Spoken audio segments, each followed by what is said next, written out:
Welcome back to the another video. अब ये book क्या है, ये केस क्या है, इसके बारे में मैं पहले ही अपनी वीडियो में बता चुका हूँ। उनके लिंक तुम लोगों को डिस्क्रिप्शन में मिल जाएंगे और भी बहुत सी वीडियो मैंने अंबेडकर साहब की किताब को पढ़कर बनाई है। और इस वीडियो को बनाने से पहले मैंने अपने कम्युनिटी टैब में एक पोस्ट किया था कि क्या तुम लोग मनुस्मृति केस ऑफ 1989 के 2 पार्ट देखना चाहोगे, क्योंकि 2 पार्ट ही बचे हुए हैं। तो तुम लोगों ने उस पोस्ट पर 1000 से भी ज़्यादा लाइक दे दी, तो इसलिए ये वीडियो बना रहा हूँ। अब जो मैं पढ़ने वाला हूँ उसे ध्यान लगाकर सुनना और समझने की कोशिश करना। शुरू करते हैं। भारतीय लेखकों में मनु के विरोध की परंपरा के प्रमुख संवाहक और प्रेरणा स्रोत डॉक्टर भीमराव अंबेडकर थे। यद्यपि जन्मना, जाति पाति, ऊंच नीच, छूत अछूत जैसी कुप्रथाओं के कारण अपने जीवन में उन्होंने जिन उपेक्षाओं, असमानताओं, यातनाओं और अन्यायों को भोगा था, उस समय की स्थिति में कोई भी स्वाभिमानी शिक्षित वही करता जो डॉक्टर अंबेडकर साहब ने किया। किंतु मनु और मनुस्मृति को गंभीरता एवं पूर्णता से समझे बिना पूर्वाग्रहों के कारण उन्होंने मनु के विषय में जो व्यवहार किया वह भी सर्वथा अनुचित एवं अन्यायपूर्ण था। एक कानूनविद होने के नाते उन पर इस अनुचितता की जिम्मेदारी अधिक आती है। उन्होंने संविधान में प्रावधान किया कि अनुचित निर्णय से निरपराध को दंड नहीं मिलना चाहिए, चाहे अपराधी मुक्त हो जाए, किंतु उन्होंने अपने जीवन में इसका पालन नहीं किया। परवर्ती समाज द्वारा बनाई गई जन्माधारित सामाजिक व्यवस्थाओं को मनु पर थोपकर अनावश्यक रूप से उन्हें दोषी घोषित करते रहे और उनके विरुद्ध निंदा अभियान चलाते रहे। आर्य समाज में प्रतिष्ठित एक महर्षि के लिए बहुहेद कटु वचन का प्रयोग करते रहे। हालांकि तत्कालीन बहुत से व्यक्ति उनका ध्यान बार बार इस तथ्य की ओर आकर्षित करते रहे कि मनु के विषय में अभी उनकी कुछ भ्रांतियां और पूर्वाग्रह है, वह उन्हें दूर कर ले। किंतु पूर्वाग्रहों पर अड़े रहे वे। उसके कई कारण थे। जो कुछ तब वे मनु के विषय में लिख चुके थे शायद उसको छोड़ना नहीं चाहते थे, और उन्हीं के शब्दों में उन पर मनु का भूत सवार था और उनमें इतनी शक्ति नहीं थी कि वे उसका भूत उतार सके। सत्य है, उस भूत को वे जीवंत पर्यंत नहीं उतार सके और जीवन के उपरांत उसे अपने अनुगामियों पर छोड़ गए। लेकिन क्या भूत सवार होना सामान्य स्थिति, संतुलित विचार, विवेकपूर्ण सही समीक्षा का परिचायक माना जा सकता है? यह भी उनके जीवन की वास्तविकता है कि डॉक्टर अंबेडकर संस्कृत के ज्ञाता नहीं थे। अब ये जो यहाँ पर इस बुक में लिखा हुआ है ये हकीकत है। मैंने अपनी एक पिछली वीडियो बनाई थी जिसमें बताया था कि शूद्र कौन थे, उसमें वो डॉक्टर अंबेडकर साहब कहते हैं कि वो संस्कृत की ज्ञाता नहीं है। जैसा कि उन्होंने स्वयं स्वीकार किया है कि उन्होंने मनु संबंधी समस्त अध्ययन विश्लेषण अंग्रेजी भाषा में लिखे आलोचनाओं के माध्यम से ग्रहण किया है, अतः वह मौलिक, परीक्षित आदि पहलुओं, श्लोकों के प्रसंगों पर विचार नहीं कर सके। जो अंग्रेज समालोचनाओं में पढ़ा वही धारणाएं बन गई। डॉक्टर अंबेडकर के समय तक मनुस्मृति के प्रक्षेपों पर कोई शोध कार्य नहीं हुआ था, अतः उन्हें मौलिक और परिक्षिप्त श्लोकों में भेद करने का कोई स्रोत नहीं मिला। यदि उक्त कारण न होते तो शायद वे मनु और मनुस्मृति का इतना अविचारित विरोध नहीं करते। अब ये बात भी सही है कि डॉक्टर अंबेडकर साहब ने मैक्स मुलर, साइमन और बहुत से ऐसे अंग्रेजी लेखक थे जिनकी उन्होंने बुकें पढ़ी। अब मैक्स मुलर कौन था, उसकी भारत के लिए कैसी सोच थी, भारत के ग्रंथों के लिए कैसी सोच थी, इंडियन एजुकेशन के सिस्टम के तहत उसकी कैसी सोच थी मैक्स मुलर की, ये मैं तुम लोगों को बताऊंगा। लेकिन पहले ये मैं खत्म कर दूं, उसके लिए मैं एक अलग ही सीरीज लाऊंगा मैक्स मुलर के ऊपर। यह भी उनके जीवन की वास्तविकता है कि डॉक्टर अंबेडकर संस्कृत की ज्ञाता नहीं थे, ये तो पढ़ चुका हूँ।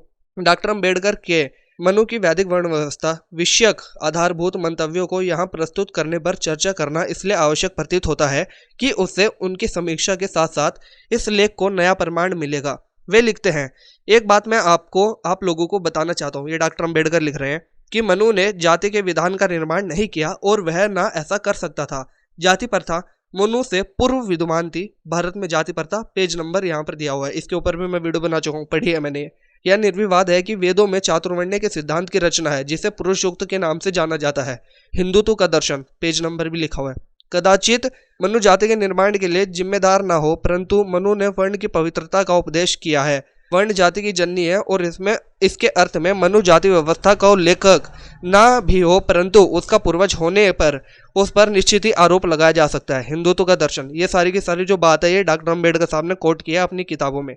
मैं मानता हूं कि स्वामी दयानंद व कुछ अन्य लोगों ने वर्ण के वैदिक सिद्धांतों की जो व्याख्या की है वह बुद्धिमता पूर्ण और घृणास्पद नहीं है। मैं यह व्याख्या नहीं मानता कि जन्म किसी व्यक्ति को समाज में स्थान निश्चित करने का निर्धारक तत्व हो, वह केवल योग्यता को मान्यता देती है। जाति प्रथा उन्मूलन, इसके ऊपर भी मैं वीडियो बना चुका हूँ। वेद में वर्ण की धारणा का सारा अंश है कि व्यक्ति वह पेशा अपनाए जो उसकी स्वाभाविक योग्यता के लिए उपयुक्त हो।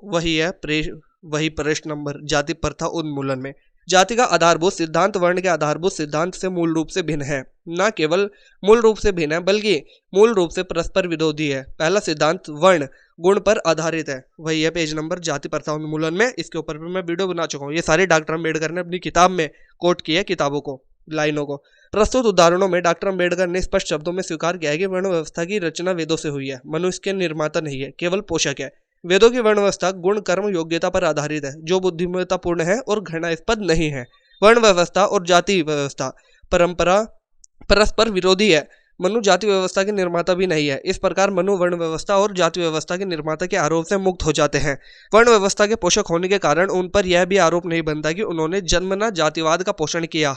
यदि वर्ण व्यवस्था बुद्धिमत्तापूर्ण और घृणास्पद नहीं है तो व्यवस्था का पोषक करने में उत्तम कार्य ही किया, अपराध नहीं किया। मनु वैदिक धर्मावलंबी होने से वेदों का परम प्रमाण मानते थे। उन्होंने अपने धर्म ग्रंथों के आदेश का पालन करते हुए उन्होंने उसकी अच्छी व्यवस्थाओं को प्रचार प्रसार किया, तो यह कोई दोष नहीं। सभी धर्मावलंबी ऐसा करते हैं। बौद्ध बनने के बाद डॉक्टर अम्बेडकर ने भी बौद्ध विचारों को प्रचार प्रसार किया। यदि उनका यह कार्य उचित है तो मनु का भी उचित है।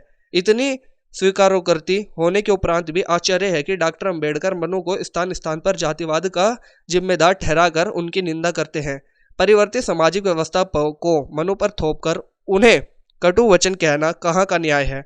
संविधान में 44 वर्षों से 80 के लगभग संशोधन किए जा चुके हैं, अभी तक तो 105 हो चुके हैं, जिनमें कुछ संविधान की मूल भावनाओं के प्रतिकूल है, जैसे अंग्रेजी की अवधि बढ़ाने, मुसलमान में गुजारा भत्ता की शर्त हटाना आदि।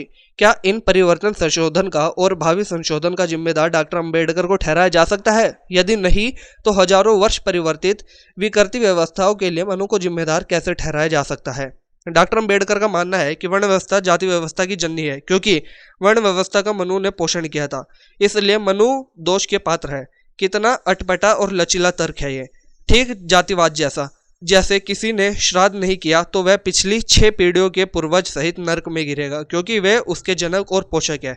किसी ने श्राद्ध किया तो उसकी पिछली 6 पीढ़ियां तर जाएगी, क्योंकि वह उसकी जनक है। ऐसे ही जाति व्यवस्था दोषपूर्ण है, अतः उसकी पूर्ण व्यवस्था और उसके पोषक मनु दोषी भी है, मनु भी दोषी है। आश्चर्यजनक तो यह है कि कानूनवेत्ता एक कानूनदाता के लिए ऐसे अपराधों का आरोपों को प्रयोग कर रहा है।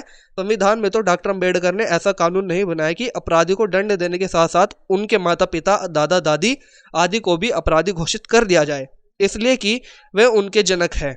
विगत को अपराधी घोषित करके उन्हें दंडित और नष्ट भ्रष्ट करने के सिद्धांतों को यदि कुछ राष्ट्रीय मामलों के लिए भी संविधान में लागू कर देते तो इससे उन राष्ट्रवादियों को संतोष नहीं मिलता जिनकी यह विचारधारा रही है कि देश स्वतंत्र होने के बाद उन लोगों को अपराधी घोषित करके दंडित किया जाना चाहिए जिन्होंने विगत में राजद्रोह और स्वतंत्रता द्रोह किया था, जिन्होंने विदेशी शासकों का सहयोग किया, गुप्तचरी की, देशभक्तों को फांसी दिलवाई। वे लोग मुरब्बे पद पैसे पाकर वह सब संपन्न सुखी थे, आज भी हैं। स्वतंत्र सेनानी दर दर की ठोकरें खा रहे हैं। शायद ही ऐसा छूट किसी व्यवस्था परिवर्तन ने दी है। यदि वैसा होता तो गद्दारों को सबक मिलता और राष्ट्रीय भावना, एकत्र, अखंडता और स्वतंत्रता में हित होता। अब इससे आगे मैं अगले पार्ट में पढ़ दूंगा, 2 से 3 पार्ट और आएंगे, ठीक है ना।